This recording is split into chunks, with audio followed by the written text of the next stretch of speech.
Siemanko, z tej strony Driftingowy Nerd, a ze mną Arkadiusz Dudko, prezes Drift Masters Grand Prix. Siemanko. Cześć wszystkim. Cześć. Panie prezesie, co to się u was dzieje? Do sezonu jeszcze prawie 2 miesiące, nawet z kilkoma dniami to nawet ponad 2 miesiące, a już niesamowite bomby na świat driftingowy zostały zrzucone. Najpierw oficjalne mistrzostwa, driftingowe mistrzostwa Europy, ogłoszenia niesamowitych zawodników, a w środę kolejna wielka informacja, strategiczne partnerstwo z Formułą Drift. No naprawdę niesamowita informacja dla wszystkich fanów driftingu z całego świata. To nie są bomby, to są na razie granaty. Dopiero. Bomby dopiero nadejdą. Wiele jeszcze jest tematów, na którymi pracujemy i to będzie dopiero ogłaszane w najbliższym czasie. Też nie chcemy wszystkiego od razu pokazać, bo to nie na tym polega. Trzeba budować napięcie. Tak, chcemy budować to napięcie. Dzisiaj ogłosiliśmy wreszcie te nasze podsumowanie rozmów, które prowadziliśmy z Jimem i Ryanem z Formuła Drift już od paru miesięcy. Udało się dojść do porozumienia i dzisiaj jakby oficjalnie to przekazaliśmy, podpisaliśmy to nasze porozumienie. Dla mnie jest to wielkie wydarzenie prywatnie, bo bardzo mi na tym zależało. Od momentu, jak objąłem to stanowisko, chciałem to dopiąć. Bo nie ukrywajmy, jest to najlepsza liga na świecie driftingowa, Formuła Drift, pod względem i profesjonalizmu, pod względem jakości samochodów, jakie tam jeżdżą, podejścia zawodników i całej innej kwestii regulaminowej, więc chcieliśmy właśnie, moim jakby takim marzeniem było właśnie unormować to wszystko, bo troszeczkę jest problem jakby w całym świecie, że jest bardzo wiele różnych systemów sędziowania, bardzo wiele różnych regulaminów technicznych, bardzo wiele różnych regulaminów głównych. Chciałbym, żeby kiedyś było to wszystko unormowane, że jak zawodnik startuje na przykład w Azji, jest oceniany, jest jakoś tam oceniany pod względem sędziowskim i oceniany jego samochód i jedzie do Europy i ma to samo. Czyli wie, czego się spodziewać, jak będzie oceniany sędziowsko, jaki ma mieć samochód. To jest oczywiście przyszłość, ale na razie krok po kroku robimy to w tym kierunku, żeby to wszystko unormować, więc ja się cieszę z tego powodu bardzo. Cały driftingowy świat się cieszy, gdy informacja w środę się pojawiła, to naprawdę, że tak powiem, od razu wielka wrzawa wśród kibiców. Ja już do teraz spocony jestem. Jak długo trwały te rozmowy z Formułą Drift i jaka była pierwsza reakcja włodarzy na to, że europejski drifting chciałby współpracować z Formułą Drift, że Drift Masters European Championship chciałby się wejść w jakieś porozumienie? Bo rozumiem, że jakby pierwszy krok został wykonany tu z Polski, tak mówiąc kolokwialnie.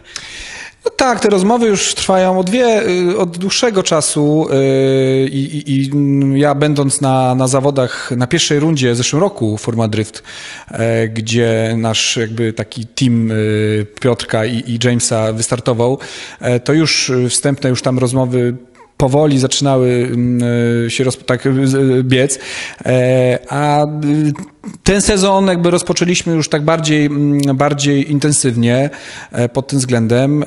Do tego dołączył również też David Egan, który ze swojej strony też pomagał i uczestniczył w tych rozmowach, bo ta nasza współpraca z Davidem i jego ligami IDC i BDC, czyli tą ligą irlandzką i angielską, jest bardzo mocna w tym roku. Chociażby wspólna runda na Mondello, prawda? To jest tylko jeden z aspektów, ale oczywiście my razem bardzo jakby pomagamy sobie i współtworzymy teraz tą naszą Ligę Europejską, którą w tym roku rozpoczniemy w czerwcu.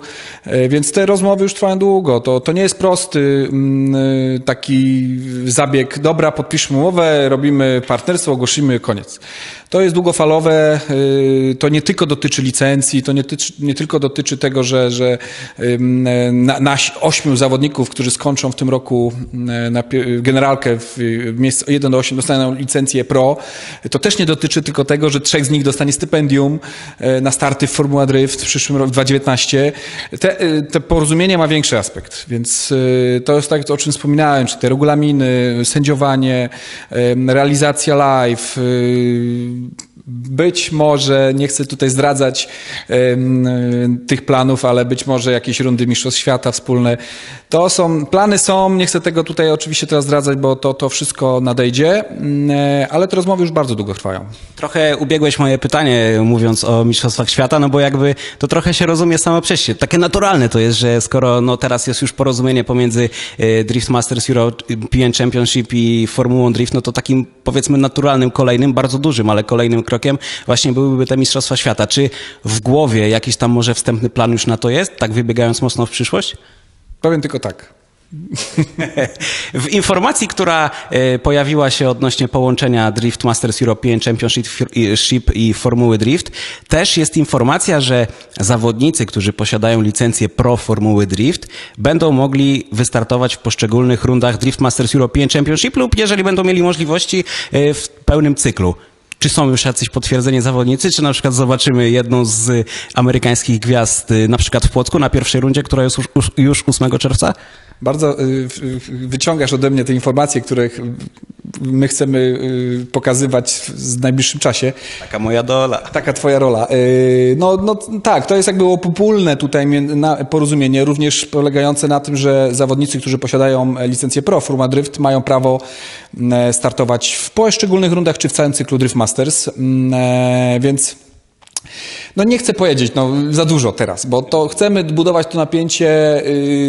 Mam nadzieję, że i kibice, i cała Europa będzie zadowolona, że będzie miała możliwość zobaczyć najlepszych amerykańskich zawodników w konfrontacji z europejskimi. Widzicie ten uśmiech na twarzy? On dużo zdradza. Nic więcej nie powiem. Okej, rozumiem. Zostałeś prezesem Drift Masters European Championship w sezonie 2018. Do tej pory byłeś znany z roli sędziego głównego. Czy to oznacza, że sędzią już nie będziesz? Tak. To znaczy tak, jak zaczęliśmy, jak objąłem funkcję, zgodziłem się objąć funkcję prezesa Drift Masters, bo to duże wydarzenie i dla mnie prywatnie, i w ogóle dla mojego życia. Ale podjąłem tę decyzję. Do tej pory sędziowałem zawody i w Europie, i w Polsce, i również na innych kontynentach przez chyba 13 czy 14 lat. I to była taka moja jakby pasja i to robiłem. No już trochę naturalna rola też była. Naturalna rola, tak. Ale w tym roku zrzekłem się tego. Nie podejmę się już sędziowania. Z jednej strony nie chcę jakby też robić to, bo będę miał bardzo inne rzeczy na głowie, w końcu organizacja jakby całego cyklu. A z drugiej strony też nie chcę jakiegoś tam może mówienia czy hejtu, że i prezes, i sędzia, dlaczego to tak jest, więc... Żeby nie wzbudzać kontrowersji też. Tak, nie będziemy wzbudzać kontrowersji, więc nie będę sędziował. W tym roku mamy całe nowe grono sędziowskie, nowy panel. Sędziów też będziemy ogłaszać. Powiem tylko tyle, że każdy z sędziów jest z innego kraju. Bardzo międzynarodowe grono sędziowskie. Doświadczeni bardzo sędziowie, więc w ogóle nowy system też sędziowski w tym roku będzie, więc myślę, że pod tym względem będzie wszystko dobrze. Ale jak to w driftingu, zawsze są kontrowersje i sędziowanie zawsze będzie pewnie, część ludzi będzie zadowolona, część nie. Ale mam nadzieję, że idziemy w tym kierunku dobrym. Jak to w każdym sporcie, mówimy o kontrowersjach, jak to w każdym sporcie sędziowanym, a nie gdzie na przykład decyduje czas, więc tego się nie uniknie, ale oby takich sytuacji oczywiście jak najmniej. Wróćmy jeszcze troszeczkę do tej Formuły Drift. Mówiłeś o tym, że będąc na pierwszej rundzie w Long Beach w zeszłym roku, gdzieś tam już te rozmowy, te pomysły po raz pierwszy zostały wypowiedziane o współpracy DMC z FD. Czy Piotrek i James to taki, można powiedzieć, symboliczny most rzucony przez ocean? Tak, to jak najbardziej.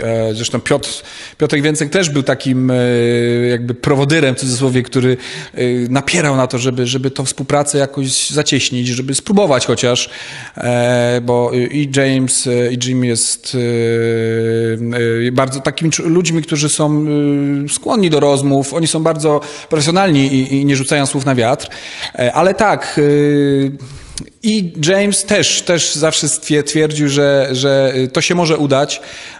Dwie profesjonalne ligi, spróbujcie się połączyć, spróbujcie porozmawiać. No i te rozmowy trwały długo, ale jak najbardziej, pewnie. Ja też miałem wielką przyjemność być na Formule Drift, co prawda na ostatniej rundzie w Irwindale'u, ale powiedzmy to też była Kalifornia. Ty jako organizator, jaką główną różnicę widzisz pomiędzy DMEC, w ogóle europejskim czempionatem, a Formułą Drift? No bo mi pierwsze, co się rzuciło w oczy, co mi się rzuciło, że tak powiem, jako taka wyraźna różnica, to te prędkości. Tam jednak jest sporo szybciej. Myślisz, że ci zawodnicy, którzy by przyjechali zza oceanu, na przykład na taką trasę jak Płock, daliby sobie radę? To jest takie trudne pytanie, ale ciekawe pytanie. Prędkości są ze względu na tory, które mają, bo oni używają w większości torów owalnych, czyli torów, na których jeździ NASCAR. Czy to są obecne tory używane, czy już stare, ale te tory tam są jakby, te krzywizny proste, rozpędowe są dużo większe i dlatego te prędkości są większe.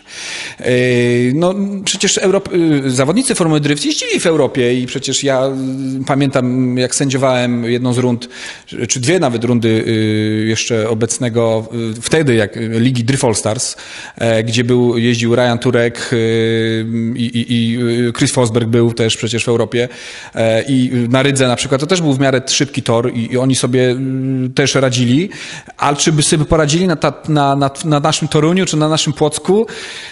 Z jednej strony, bo mniejsza prędkość to łatwiej. No nieprawda, no jak w Płocku mamy 8 metrów szerokości toru i mamy bandy betonowe. A prędkości wcale nie takie małe. Tak, prędkości nie takie małe, no to wcale nie jest prościej, bo to widać zresztą po wypadkach, które były odpukać. Mam nadzieję, w tym roku ich tylu nie będzie, więc to jest ciekawe pytanie. Miejmy nadzieję, że się przekonamy, jak będzie i jakich zawodników Formuły Drift u nas zawita. Dokładnie tak. Czekamy w niecierpliwości na to, bo to jest naprawdę coś niesamowitego. Umówmy się, mogę być troszeczkę, że tak powiem, nieobiektywny, bo jestem wielkim miłośnikiem driftu, no ale chciałoby się powiedzieć drży i Formuły 1 w takim razie, bo widowiskowość na pewno większa. No nawet niż w Formule 1 jest driftingu, to chyba się zgodzimy razem. No, widowiskowość tak, ale no ja też poniekąd lubię i bardzo lubię wyścigi, więc wyścigi też są emocjonujące, ale jest troszeczkę to inny jakby sport, inne kryteria. Formuła 1, no ja zawsze porównywałem Formuła Drift do Formuły 1 właśnie, czyli tą ligę amerykańską do tego poziomu, aczkolwiek no będąc na zawodach na żywo, bo oglądałem do tej pory Formułę Drift przez realizację live, w zeszłym roku miałem okazję być tam na żywo, nie wszystko tam mi się w 100% podobało. I są rzeczy, które uważam, że Drift Masters do tej pory robiło dużo lepiej, więc nie chcę iść w kierunku, że wszystko kopiować, co jest Formułę Drift. Chcę to jakby zbalansować, bo wydaje mi się, że było wiele aspektów, które do tej pory Drift Masters robiło dużo lepiej. To prawda, chociażby oprawa na samym stadionie. Drift Masters, no wypada, ja mam tylko z Irwindale'a doświadczenie, ale ta stadionowa czy tam torowa oprawa, no naprawdę Drift Masters stoi na wyższym poziomie niż FD, no i to też trzeba oficjalnie powiedzieć. No zdecydowanie i tak samo jeżeli chodzi o timing, czyli ten reżim czasowy, który mieliśmy, jak w szwajcarskich zegarkach, to wszystko miało jakby ręce i nogi i było zawsze w punkt, więc pod tym względem no, Formułę Drift ja odebrałem, że tam było troszeczkę takich przestojów, troszeczkę się czekało.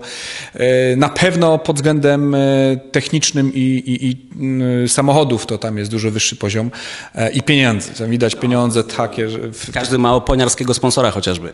Te teamy tam są przeogromne, każdy z zawodników praktycznie ma dużą ciężarówkę, wielkie namioty i potężne samochody, piękne samochody. No ale to u nas też w tym kierunku zmierza. W tym roku panel zawodników jest tak ogromny i tak przepiękny z tego, co jakby przeglądam. Na razie zdradziliśmy... 23 nazwiska. 23 nazwiska, więc jeszcze zostało parędziesiąt. Sądzę, że pewnie też te największe zostały na koniec. No tak, jest to w miarę wypośrodkowane, więc te nazwiska będą pokazywane w takich odstępach różnie, że te największe nazwiska też są w środku i na końcu, ale jest w tym roku, czegoś takiego w Europie jeszcze nie było, więc jeżeli chodzi o przedział i jakość zawodników i ilość zawodników, w tym roku dostać się do top 32 naprawdę nie będzie łatwo. Więc tym bardziej zapraszamy wszystkich, aby już od 8 czerwca, wtedy będzie Płock, tak, na stadionie Wisły, stolica polskiego driftingu znów zaprasza wszystkich z całej Europy, więc koniecznie trzeba to oglądać, koniecznie trzeba śledzić też fanpage Drift Masters Grand Prix, tam też wszystkie informacje będą na bieżąco podawane. Bilety już są dostępne na rundę w Płocku. I trzeba się śpieszyć, bo już mocno są wyprzedawane, prawda? Tak, już rekord pobiliśmy, jeżeli chodzi o sprzedaż w stosunku do zeszłego roku. Jest to paręset procent więcej sprzedaży w takim samym czasie od otwarcia jakby sprzedaży. A w maju otworzymy sprzedaż również biletów na rundę w Toruniu. Na te dwie polskie rundy będziemy sprzedawać tutaj przez portal e-bilet bilety, a na rundy zagraniczne też będzie sprzedaż internetowa. Zresztą już można kupić bilet na rundę w Hockenheim przez ich stronę, ale to zapraszam oczywiście też do kas, bo w kasach też będzie można kupić bilety. Jeżeli będą. No na tą chwilę naprawdę jest to duży przeskok w stosunku do zeszłego roku. Nie? Także kto jeszcze nie ma biletów na Płock, to trzeba szybciutko zakupić, no bo tak jak słyszymy, no może już później nie być okazji. Jest teraz mniejsza cena, bo... Pierwsza pula. Tak, pierwsza pula ma taką promocyjną cenę, później troszeczkę będzie ta kwota większa. Czyli system festiwalowy, można powiedzieć. Tak jest. To Drift Masters European Championship oczywiście w piątek, czyli dziś o godzinie 22 kwalifikacje przed Formułą Drift. Szczególnie teraz, gdy jest porozumienia, warto śledzić obie te ligi, aby później na przykład mieć... Dopingować Piotrka i Jamesa. No. Dokładnie, dopingować naszych mistrza Formuły Drift i Rookie of the Year. Tak jest, tak jest. No i też śledzić, żeby później widzieć na przykład za 2-3 lata, jak to wszystko razem poszło w górę, no bo wiadomo, że jedna i druga jednostka będzie się ciągnęła ku górze. No na tym to ma polegać, ta nasza współpraca ma być zacieśniona. To jest długoletnia współpraca, nie tylko na ten rok, więc to są plany naprawdę na wiele lat do przodu. Dokładnie tak. Moim gościem był Arkadiusz Dudko, prezes Drift Masters Grand Prix. Dziękuję bardzo. Dziękuję bardzo. Zapraszamy wszystkich na rundy Drift Masters European Championship. Ja jestem driftingowy nerd. Piąteczka, cześć.